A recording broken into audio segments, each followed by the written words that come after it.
Shalom and welcome. We're talking about a topic this afternoon that is definitely very hard to get a hold of very easily. And one of the interesting things about this topic is it pushes you to try to take hold of issues that are bigger, are larger issues than we can see and comprehend right now. Why should we be concerned with a future temple? Most of us cannot even conceive of what that project would mean or how it would take place. So why would we be studying it? Let me take you back to another time, another era from not that long ago for most of us. But many of you will remember what happened in that time before the millennium came on us. You remember that very strange time before the year 2000. And remember what that was like. It was a mix of things. There was a tremendous, to some degree, there was a tremendous optimism, but there was tremendous fear as well. The FBI did a special research document which was called Megiddo and found its way into various news media in different ways and to numerous other major policing organizations around the world, including Canada's own CSIS. Basically, what was reported in the media about Megiddo told us about what was going on as a result of some of this kind of researching concern and reporting that the FBI and literally many other police organizations were doing. The Jerusalem Post mentioned the concern in Israel about apocalyptic extremists, the fear that some may be trying to provoke a confrontation between Israelis and Arabs that might mean some kind of world-ending conflagration to mark the new millennium. The similar report in the CNN mentioned that the Israeli police were on the alert for religious fanatics, and this had resulted in a series of deportations. Really, it goes to show us that there was an era at a certain point where the world was on edge about what might happen in the future, and this was the response. And of course, what really took place since that time has actually been, in some ways, of course, just as fearful as anybody might have worried about. But it wasn't Christian fanatics who were doing it. We are living in an era, indeed, where what has happened during the last 15 years has been so disruptive, so different than what we could have imagined the future to be, then in another way, I can't help thinking, well, I know I'm not worried about the future temple right now, but you know, I don't even want to know what I'll be thinking about that topic in the next 15 years. You know what I mean? Things in the world are changing so much, it is hard for us to comprehend what the future might bring tomorrow in the Middle East and throughout the world. Indeed, in Israel, the Temple Mount has remained an incredibly important hotspot. Now, most of you will remember the story of what happened in 2000 when Ariel Sharon visited the Temple Mount, and how that was in some ways a, might say, a spark that led to what was called later the Al-Aqsa Intifada, but was really the war that followed the refusal of Yasser Arafat to accept the peace plan being proposed by Ehud Barak and President Clinton. But of course, the other aspect too is that the Temple Mount remains an incredibly hot spot for events. We have items like this one, which comes off a blog, an Israeli claim to the Temple Mount would trigger unimaginable violence. This is absolute nonsense. The Israelis have no interest whatsoever in trying to claim the Temple Mount.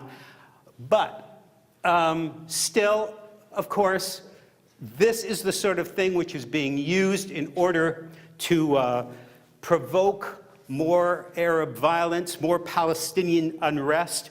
So issues around the Temple Mount are extremely important. You might say, in a sense, if Jerusalem is right at the heart of what God is doing in the Middle East, the Temple Mount is the pulse, to some degree, of the extent to which those events are becoming more critical to the spiritual future of those who are waiting for what God will do next. So speaking about a future temple may seem, a little, unnecessary. But perhaps we might focus in on these things more than we would like to realize. There's a number of groups in Israel. These are two key ones, Temple Mount Faithful and the Temple Institute, particularly concerned with erecting a third temple today. Now, many of you know that I have a double life where I've been a journalist, and I still occasionally work as a journalist and a writer. And a number of years ago, it's hard to, I guess it was, maybe it's about 15 or so years ago, a gentleman from the Temple Institute came to Toronto. He was meeting with Orthodox Jewish people here, but I was interviewing him. At the time, I was the managing editor of the Messianic Times, and I arranged an interview with him. And I remember distinctly what happened when we met. The setting is lost on me now, but it was, it was one of those places where, we were both innocuous, but it was very obvious that, I was not an Orthodox Jew and that he was. And I remember him saying to me, so tell me, who are you? What kind of Jew are you? And I was saying to him, I'm a Messianic Jew. And he said, oh, that's good. Because if you're a Messianic Jew, you know what commitment means like. You know what commitment means. No Jew who is Messianic and will tell you they're Messianic will do so unless they're committed to their faith. And the Temple Institute and Temple Faithful, they are committed. Now, the effects of their commitment to this vision of a temple in our time have been various and mixed. Some of the more obvious aspects of their presence with us are with things like their promotion of Jews going to the Temple Mount. And actually, what you see in this slide is a guide for an Orthodox Jew to actually visit and pray on the Temple Mount. They will tell you, you're not supposed to do this, but just go and do it anyway, of course. And this sort of major, very visible icon, this is a gold lampstand which has been created for use by the temple. It's in the Temple Institute courtyard, and how many of you have seen the gold menorahs? You've made your way down to the Kotel. Many of you have. this sort of thing is important, and of course, they do other things, in this case, creating clothing and silver trumpets, specifically for use in a temple. This picture is a little bit obscure, but what you see here actually is a crowd celebrating the unveiling of what will be a massive laver, that is a place for the priests to wash their hands and feet before they perform temple duties. So why is it that the Jewish people remain so committed to a vision of building a temple? The Musaf Amidah is a particular key for understanding this. The Amidah is basically the central prayer of the Jewish liturgy. It's a very long prayer, and in our own services at Kehillat Eitz Chaim, we don't really make use of it quite the same way. We pray as a community in a very different way. But traditionally, the community in Israel stands and recites its prayers, each individual by themselves.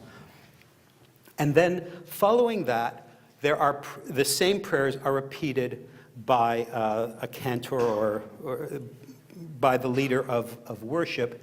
Musaf simply means it's additional prayers. 4 times a year, there are very significant additional prayers added to the prayers of Israel. Now, in these prayers, Israel pleads for God to bring them back to the land so that they can rebuild the temple. In a sense, of course, these are really prayers for the coming of Messiah, because it is only with the coming of Messiah that we're to return to the land and rebuild the temple. But in particular, notice this. It happens, of course, at the three major festivals where Israel is supposed to regather at Jerusalem. That is in Passover, at Shavuot, that's Pentecost, and lastly, Sukkot.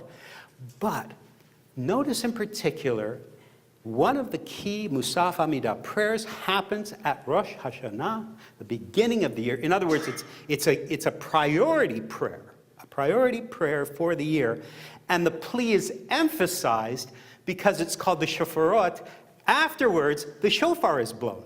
So imagine the spiritual impact for Israel, for every Jewish person who goes through this prayer time, praying to the Lord that he would come and allow them to return to Israel and rebuild the temple, and then for the shofar to be blown. You can understand, over the centuries, Israel's vision of restoring the temple has remained fixed, and it has remained before them because this is part of Israel's worship.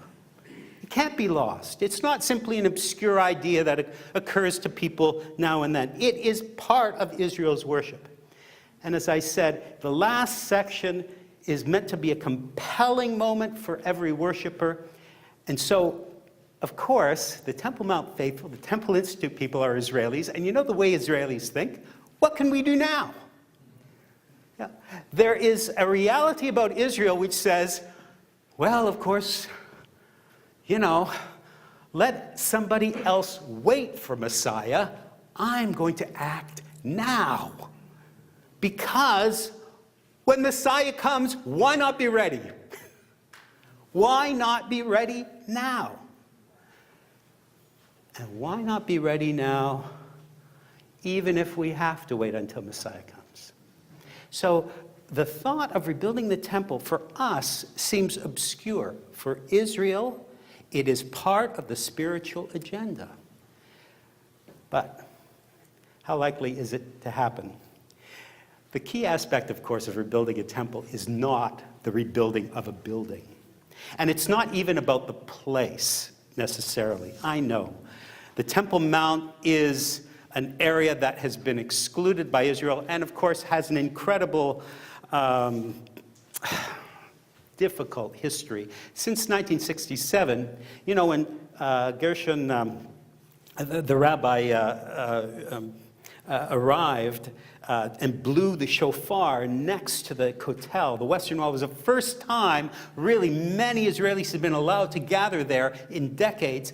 really, there was the feeling amongst Israelis that that was the moment when Israel was restored as a nation. When the Temple Mount was freed, there was that sense, this is the moment we have been restored as a nation and as a people in Israel. But very soon afterwards, the Israeli authorities made it very clear they were not going to take over the Temple Mount, and that it was returning all control of that area back to Islam, what is called the Waqf.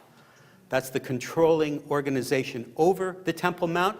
And Israelis were discouraged from ever thinking that they would control it as long as the Dome of the Rock stood, as long as things stayed. And we know that the terrible manner in which Islam has dealt with the Temple Mount in a number of ways. First of all, because they deny that there was ever any temple there.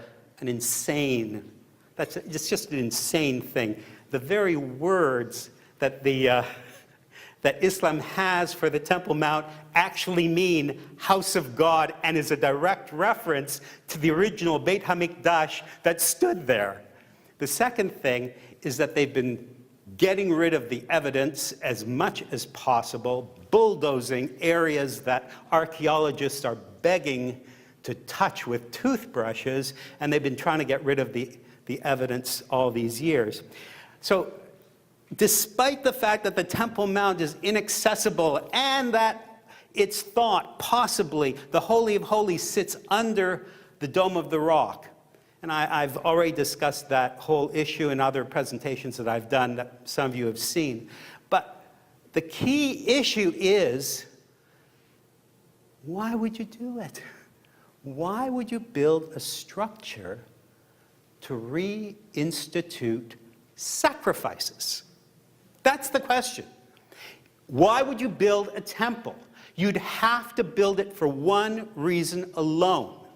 And that is to reintroduce sacrifice into the worship of Israel. Now, we all know that there would be very different views about this sort of thing. This is an interesting time to consider how Christians view the reinstitution of sacrifices, but most of you already know how Christians would view would review that. Most of the perspective of Christian scholars is based on those words of Hebrews chapter 10. Where we read in verse 11, now every Kohen stands, and it's very interesting to consider. When the writer of these words, a Messianic Jew speaking to other Messianic Jewish believers, was writing in the first century, the temple was still standing. You know it was still standing because the author is speaking to people about something that they all know, and he is not speaking about it as if it's events that took place in the past. In fact, he's not saying the Kohen used to do it. He's saying this is what the high priest is doing now. And every Kohen stands every day doing his service, offering over and over the same sacrifices, which can never take away sins. And of course, as Christians, we point back to Yeshua. Now, the interesting thing is that Jewish scholars don't completely disagree with this. Jewish scholarship does not really disagree. And there are a number of interesting reasons why. The first one is this.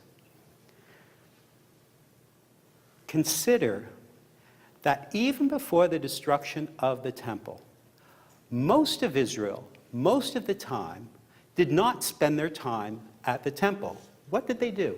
They gathered in synagogues, just as Jesus did with his disciples every Shabbat. And what were they doing? They were praying. They were praying. They were not worried about being at the temple. Now, I can go into more detail about how every part of Israel actually was divided so that during the year, there was 1 week in which a couple weeks in which every section of Israel actually sent representatives to the temple to participate in the temple worship. And indeed, that was when often people came and felt that they were part of the temple celebrations. But the other aspect that you need, let me put that back. Yeah, Where's my, trying to get this. Uh-oh, I'm having what I see on the screen is not that. What I see on my screen is not that, okay? Okay. Let me continue. Jewish scholarship recognizes a number of things. First of all, that the whole issue of the korbanot, that is the sacrifices, would create a problem for Israel if we were to reinstitute it today. We cannot just reinstitute the korbanot for a number of reasons. First of all, who would be the high priest? Secondly, could we truly find a Levitical priesthood? Third issue, there are numerous controversies concerning the sacrifices. We would have to resolve these. Also, the other issue would come up. So many Jewish people are no longer orthodox in their practice. Why would they want to participate in sacrifices? So, in actual fact, Israel doesn't really, have too much disagreement with Christian scholars in the sense that they're saying, you know what, we're not sure that we would want to institute these things again. And that is the problem. If Judaism and Christianity together are questioning whether or not it's relevant to continue, then why would we do it? As I said, many Jewish commentators question it because Israel started praying even before the temple was destroyed. It definitely was part of Jewish life to pray rather than necessarily participate in sacrifices. Also, remember this, the Torah and the prophets always emphasized the heart attitude of believers was most important. We forget that often. We often forget that the one who said, circumcise your heart, was Moses. And that the condemnations of the prophets against Israel, against their losing sight of the true purpose of the sacrifices, that was not simply the word of the prophets. That was a long-standing issue within Israel. But notice as well, these words, Nachmanides is one of the great scholars. He mentions this. The Korban does have this one aspect to it that is very interesting. He says, the corrupt individual, having given a sacrifice, was impelled through that sacrifice to confront the meaning of their own life. And I think that thought still resonates with us. If we are watching a sacrifice, it compels us to think about the meaning of our life. And that is somewhat significant, even if we cannot imagine reinstituting sacrifices. And of course, also this, during the High Holy Days, it is specifically readings about the sacrifice that are made instead of sacrifices. Now, this is true and it's not true. This is said by Israel, particularly, and there's an Agadah that is a story, Talmudic Agadah, where Abraham asks God, oh, what will happen when the temple no longer stands? And God says to him, whenever they read it, that is the order of the sacrifices from the Torah, I will credit them with having brought the sacrifices. And officially, that is what the rabbis say. It's not Orthodox real practice. In the real Orthodox practice, they actually do have a quiet principle where they actually do slaughter poultry for themselves. Blood is actually spilled in Orthodox circles on Erev Yom, really before Yom Kippur. as a way of dealing with the fact that Leviticus 17:11 says, there is no forgiveness of sin without the shedding of blood. So really, it's a complex issue. The temple supporters say, do it now.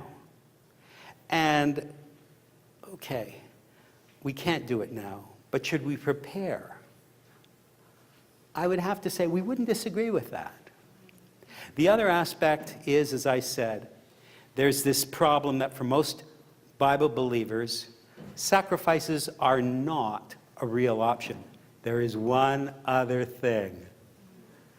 Why would Christians not be so enthusiastic about the building of a temple now? Because that would be the temple where we believe that the antichrist would come. As our friend Arnold Fruchtenbaum has said, this will be the temple of the antichrist. So none of that really gets Christians enthusiastic about the building of another temple. Immediately, Yeshua in Matthew 24, Daniel 9:27, and Paul in 2 Thessalonians 2 declare that this temple that must be standing before Yeshua comes again will ultimately be corrupted by the man of lawlessness in a manner which is described originally by Daniel as the abomination of the desolation. And we're not exactly sure what that means. Fruchtenbaum interprets it to mean that in the Holy of Holies, the Antichrist literally will set up an image of himself in order to make Jerusalem the religious capital of worship of himself as a deity. Again, I don't want to go into great detail about this. There's just no time. But what we are to understand, according to the words of Yeshua, is that whatever takes place at that moment, which we call the tribulation, and we can have that other argument as to whether or not Christians will go through some of it, all of it, or whether or not they will be raptured before, Yeshua speaks very specifically of a terrible war that will bring just devastation upon the earth before his final battles with the enemies of God. And then he comes into the midst of a transformed world.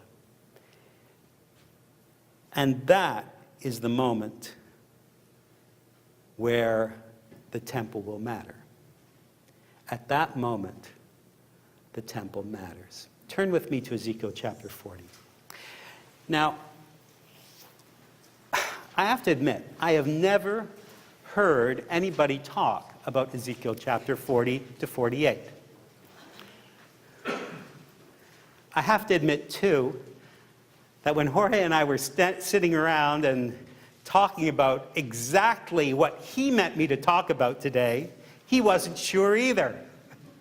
And I finally settled on these chapters for a number of reasons. One is because to me, they're like how should I say, a fissure in the scriptures. They're an area that we don't go. Right? I don't know, has anybody here ever heard a sermon series on Ezekiel 40? Somebody has heard one.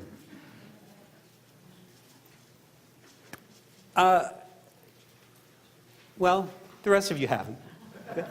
That's a relief. The point is, here in Ezekiel, we find this description of a temple. Now, I just wanted to mention this because it was one of the first places I went to study this.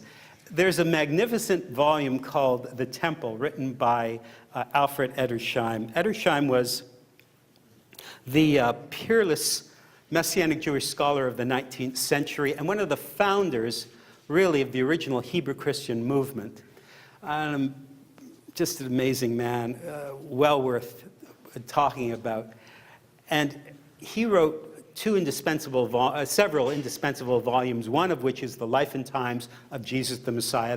That needs to be in every believer's library. But he also wrote this volume on the temple, which people like me who need to know obscure details about the temple have to also keep on their library shelf.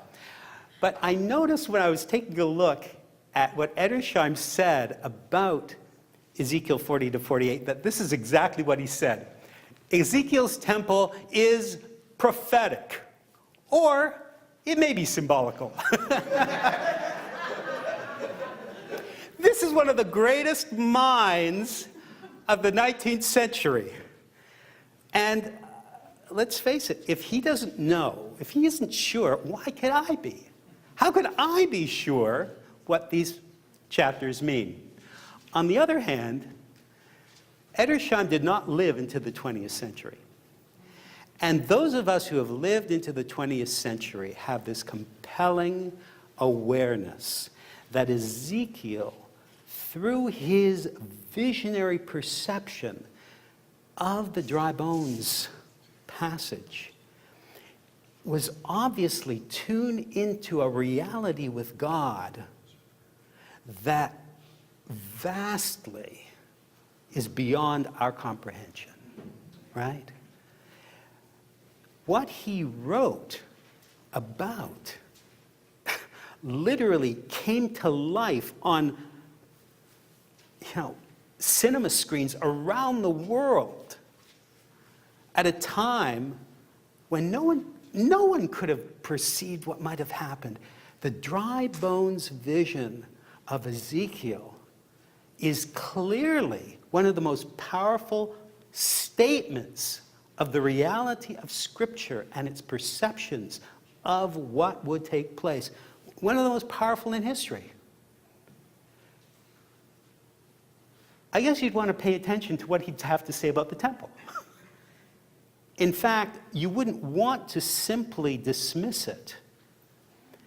And even though Christians aren't that thrilled about an idea of a millennial temple with sacrifices, see discussion above, nevertheless, it seems to us that the prophet who wrote the words about Gog and Magog, which we are definitely paying a lot of attention to these days, ought to be someone we try to understand when it comes to talking about the future of what the world will be like when Messiah comes. And whether or not we expect we'll be there, in a sense, of course, it will be a reality that we should understand and comprehend. The important aspect about this is that Ezekiel envisions that a restored nation of Israel will have a temple.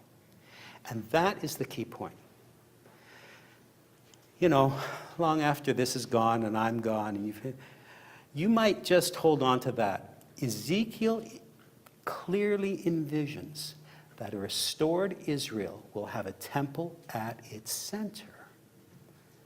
We should understand that. He is not vague about it. He is not confused about it. And he gives very specific details about it. And that's why take a look at the opening words of chapter 40, because what happens is, as soon as he begins to talk about this vision, and it's the third great vision that he has, we read, in the 25th year of our exile, and so this is really one of the last visions. At the beginning of the year, it's about 20 years, by the way, after the vision of Ezekiel chapter 1. At the beginning of the year, on the 10th day of the month, and this was the 14th year of after the city of Jerusalem was struck, it was on that very day that the hand of Adonai was on me, and he took me there. Clearly talking about Jerusalem. In visions, God brought me into the land of Israel and put me down on a very high mountain. On it, toward the south, it seemed that a city was being built. That is where he took me. And there in front of me was a man whose appearance was like bronze. He had flax cord, a measuring rod in his hand. He stood in the gateway, and the man said to me, Ben Adam, human being, look with your eyes, hear with your ears, pay attention to all the things I'm showing you, because the reason you are brought here is I could show them to you. Tell everything you see to the house of Israel.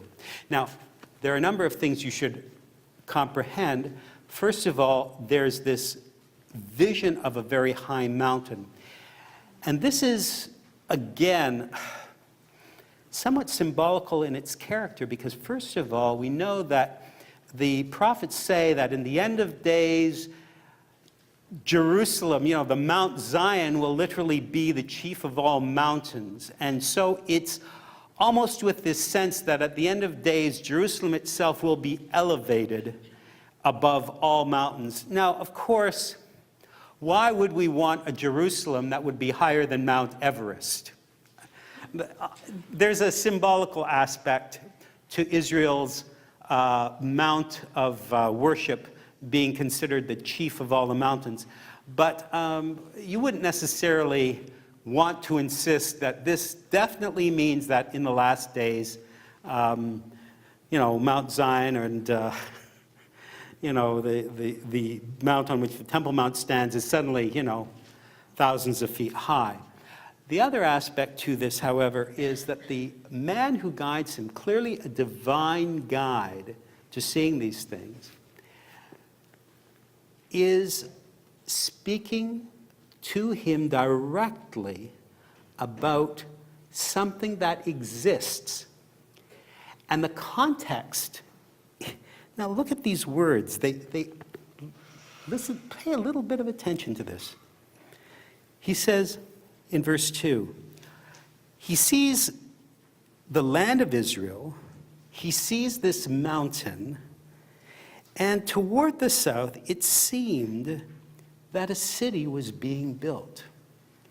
There's almost the sense that he doesn't really know what is being built, does it? What he sees being built is not anything that is within his understanding.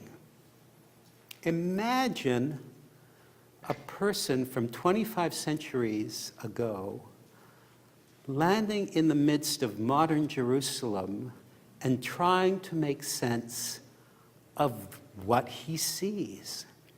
He would call it something like a city, but it would be filled with things which he would not comprehend. It would be something like a city, but it would have nothing to do with any of his sense of reference. Yet he sees something there, and he's asking himself, I wonder what that is, but he notices immediately this temple structure, and that's what he's guided around. The man who is this man whose appearance was like bronze has a flax cord and a measuring rod in his hand. The measuring rod that you'll read there is about 6 cubits long. 6 cubits means it's about 9 feet long, and he's using both instruments to measure things. Here and in Revelation, the measuring of the city is in order for us to comprehend. This is something which God has planned very specifically for us to imagine as a reality, not simply a fuzzy vision. God says it will be built. The temple is about a mile square, which is on a scale far beyond the current, even the current massive size of the Temple Mount is nothing like this. As the prophets led through the existing structure, he's shown a massive outer court, a complex inner court, a huge eastern gate. This is the huge eastern gate here.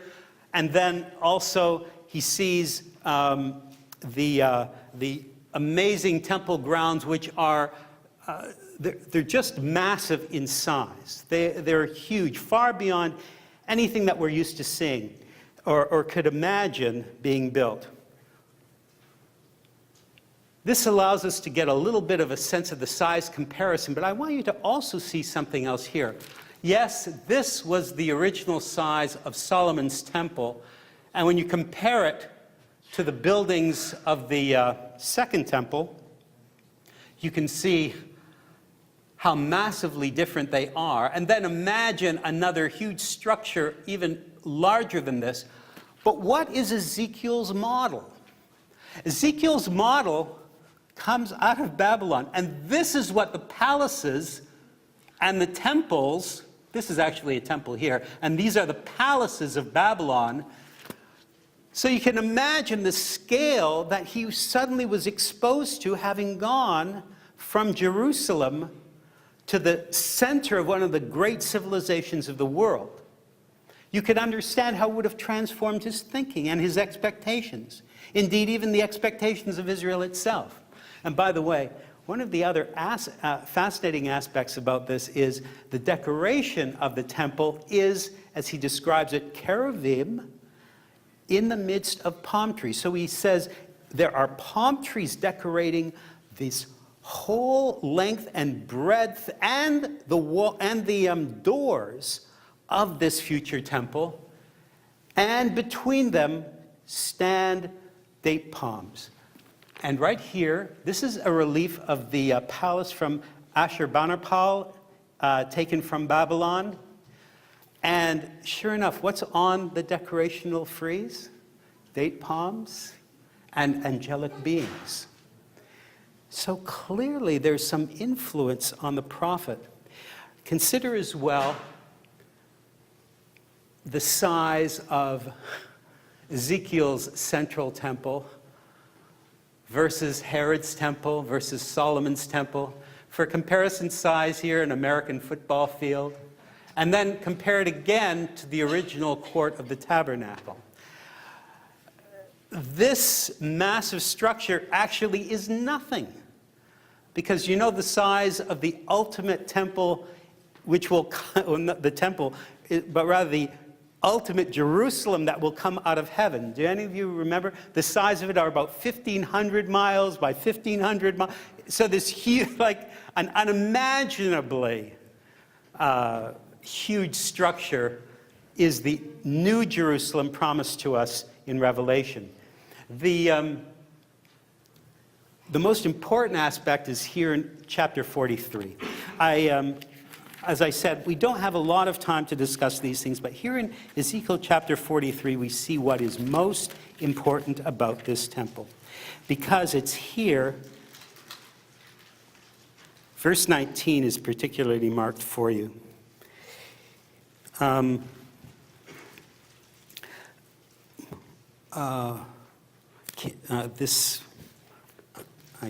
can't believe I have this marked wrong, so I'm going to double check. But the most important aspect is that the Spirit arrives.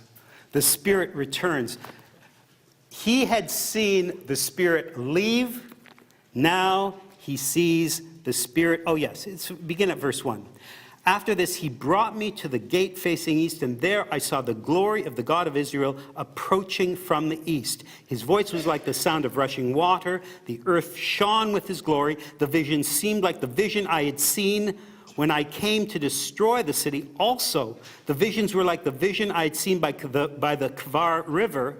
He's talking about Ezekiel chapter 1. And I fell on my face. Adonai's glory entered the house through the gate facing east. And next, the Spirit took me up and brought me into the inner courtyard, and I saw Adonai's glory fill the house. The vision here is definitely a parallel of 1 Kings 8, that vision that we spoke about earlier today when we were talking about the Kohanim unable to even stand in the temple because the presence of the Spirit was so strong. So this is the key aspect of this temple. The Spirit is there. And whether or not we fully comprehend what all these things mean symbolically, the important thing that Ezekiel is saying is God will rebuild his temple. And the most important thing is not sacrifices. That's it. The most important thing is not the sacrifices. It will be the Spirit of God will be in the midst of his people. Or as it says in Revelation 21, God dwells in the midst of his people. That is what we're getting at. Whatever else is symbolic and whatever else is prophetic, Ezekiel is saying to us, at a moment in history beyond our comprehension, God will rebuild a temple to complete a vision of Israel which he has promised. From his very first moment when Abraham steps out, trusting God, believing that God will fulfill all his promises for himself and for his children, and God will say, I will dwell in the midst of Israel, a restored Israel, an Israel that follows me with all its heart and understands I am what their heart is to be about. So Edersheim is right. This temple may be prophetic or it might be symbolical, but either way, it is about the restoration of the Spirit, which, by the way, means that the temple is a perfect representation for us of the life of the believer, right? Because what were you before the Spirit came into your life? What were you? What was your life like? Do you remember that hollowness? Remember that sense of questioning? And our beloved brother, Michael Zinn, this morning spoke so eloquently about the way that his life had been transformed even by seeing that life being lived in the life of another man, and how that compelled him to seek more. So the return of the Spirit, where it's, I heard someone speaking me to the house, and a man was saying, human being, this is the place for my throne, the place for the soles of my feet, where I will live among the people forever. This, too, is a very, very powerful verse, because Jeremiah chapter 3 suggests very strongly that the Ark of the Covenant is gone for good. I know that many people have heard stories that the Ark of the Covenant is sitting in a very specific chamber underneath the temple grounds, and it is simply waiting for that very moment when, it will be restored for Israel's use afterwards. And indeed, there are people supposedly who have gone and seen chinks in the wall where they've taken fuzzy photographs saying, I saw the ark, really, it was just all wrapped up. Jeremiah chapter 3 actually says, no, it's gone. And in fact, Jeremiah says, in the future, Israel will say, there's no need even to think about the Ark of the Covenant. This is what the throne and the footstool comments are about. The kapara, what we call the mercy seat, was considered both the throne and the footstool of God. And God is saying, this place is for me where I am.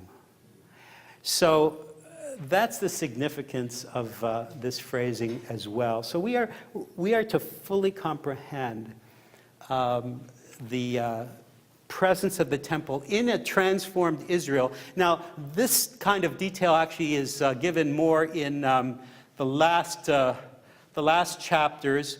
It's mentioned briefly in chapter 45, but it's also mentioned in some detail in chapters 47 and 48. And Israel itself will be somewhat transformed. At the very center of it, here will be this area which is marked out specifically for someone called Hanasi, and I'll talk about that in a moment. And then all the tribes of Israel will be arrayed. By the way, this is definitely not a map that Israel can comprehend even today, because in this map, for example, there are 12 tribes here. And most of you will remember that Joseph received a double portion for both his sons, and yet Israel is divided into the traditional 12 tribes, as well as portions being specifically given to the Levites and the Kohanim. And you remember, of course, in the law of Moses that the Levites didn't have land in particular. So there's some things here that really are not typical. The question comes up also, what kinds of sacrifices are there? Well, because there's no Ark of the Covenant, what kind of atonement would the high priest make on the Day of Atonement? This question isn't really answered, but it does raise the question, perhaps there is no traditional Day of Atonement that can be done by the high priest in this temple. Nor are the details of the Mosaic covenant typical. Even for his time, Jewish scholars struggled to comprehend. What on earth did Ezekiel think he was doing? He's completely done different things with the entire Mosaic covenant. What is this all about? In fact, they could not fully reconcile the actual system. In fact, throw in there that there's no Shavuot offering as well. But what will it all mean?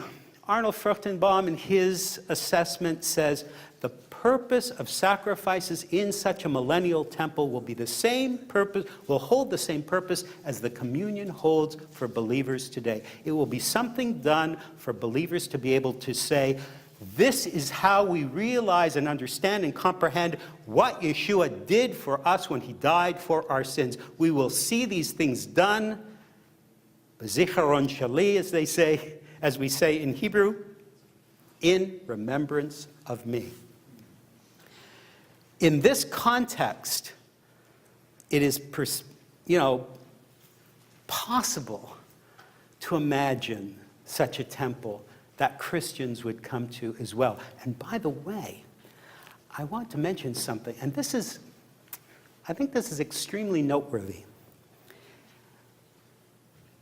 In Ezekiel's temple, there seem to be Gentile priests.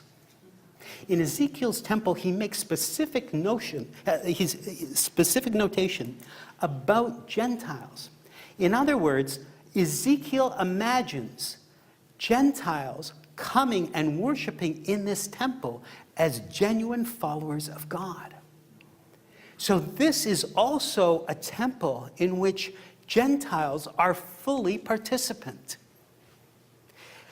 Now, as I was saying to you, the rabbinic tradition was that Ezekiel had kind of floated off, and at one point they were concerned about whether or not to even include the book of Ezekiel in the canon because of the changes to the Mosaic law that were indicated in these chapters. Then there's this tradition in which it said that Hananiah ben Hezekiah secluded himself in a room because they were about to remove the prophet from the canon, and he struggled until he came to a way of resolving all the conflicts between the Mosaic law and Ezekiel's vision for a future temple. But, notice, the Merkava vision of Ezekiel chapter 1 and chapters 40 to 48 were not to be studied by anyone under the age of 30. A similar prescription has been also given to the book of Daniel. And some of you will know that the book of Daniel is also not to be studied by Jewish people under the ages of 30. There's also this interesting reference to the Nasi. Now, this is a very peculiar thing. In these chapters, Ezekiel does not speak about Mashiach. And that's another curiosity which we can't particularly resolve. Actually, the way Dr. Fruchtenbaum sees it is the Nasi is actually a restored or resurrected David. The Nasi, it means prince, is actually a reference that Ezekiel usually uses. Ezekiel does not refer to royalty as kings. He likes to refer to them as princes. Now, we know, and if you take a look at Ezekiel chapter 34 and also to 37, there is a definite reference to a messianic figure. But here, the Nasi seems to be more of an administrator. And there are very specific instructions for how the Nasi is to administrate a restored Israel. It's closer in many ways to a Babylonian governor than it is to anything else. And then, finally, this part of the vision, which is, again, hard for us to really comprehend. The last aspect of this temple is this mystical river that flows out from the temple. Now, I can tell you that they have tried at different times to find a water source under the Temple Mount. There's actually been searches for water, and there are a few reasons for this. One is that, according to temple tradition, because water is such a remarkably important thing to have when you're doing a lot of sacrifices, they actually had some means of bringing water into that area, and filling the laver was said to happen by them actually lowering the entire laver into its own well. And so it's thought perhaps there was a water source underneath the temple. And so this is part of the vision which we see both here in Ezekiel and in Revelation 21, the vision of a mystical river. And of course, the amazing thing about this river is that as it flows out with no tributaries, it grows greater and greater. Again, the mystical quality of these descriptions, and Ezekiel describes it. He says, you go so far and it's up to your ankles. You go so far and you're up to your waist. And then you go further and I couldn't even cross it. It was so broad. We just don't even know how to comprehend these things. Will the world be transformed at that very moment when Yeshua arrives? Perhaps. Perhaps the world will be what we cannot even comprehend. What kind of world will we have when God is in our midst?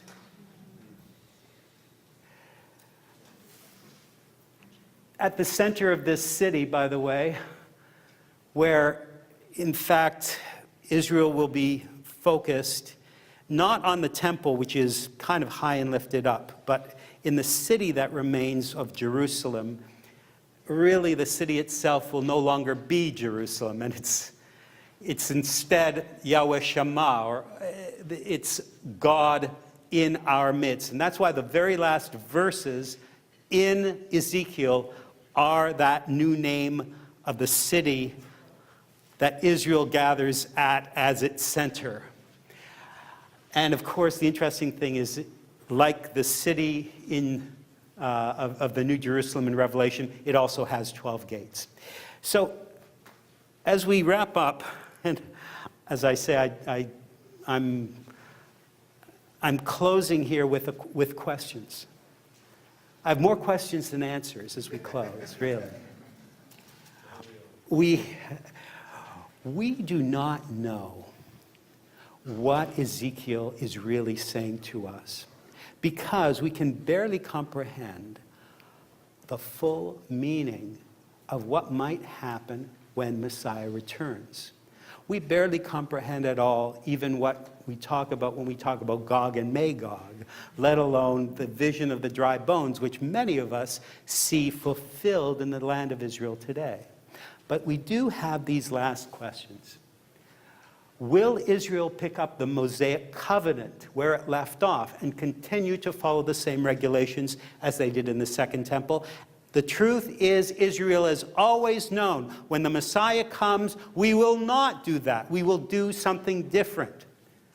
Secondly, will there be an atonement secured by the acts of sacrifice by priests in the temple?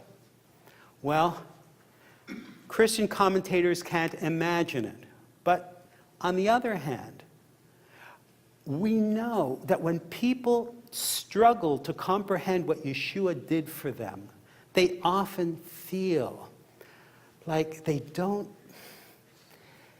they don't always know how to understand what was done for them on the cross. The third question: what is it going to mean to see sacrifices done again? Perhaps Nachmanides is correct here. The corrupt individual is impelled to confront the meaning of their own life. Perhaps something will take place. Imagine, we use the term makom in Hebrew, which simply means place. Imagine a place where the Spirit of God is in our midst, and the people of God gather there, not wondering whether or not God will transform their lives, but fully comprehending it as their experience. Ezekiel envisioned it. Perhaps we can too. Let's pray. Avinu Malkeinu, our Father and our King, we speak of future things and we do not even comprehend what we speak of. But the truth is, Lord, you have already transformed our lives. We are a transformed people. We have been transformed by your Spirit. Just as the world will be transformed by the presence of Yeshua and his return. What does the future bring? Father, some of us are planning not that far ahead, but you are planning for us. And so we must capture, even for the sake of our faith, a deeper understanding of what your whole word means for us. If you have promised for Israel a restoration that includes this place as well, will that also not be to your glory? Because your word has promised it. And just as your word says, just as Solomon declared it, not one word of your promises to your people has failed. Neither will this promise fail either. You will fulfill all for Israel. Help us, Father, to walk in that kind of trust, that faith, in Yeshua's name, until he come again. Amen. Amen. Thank you.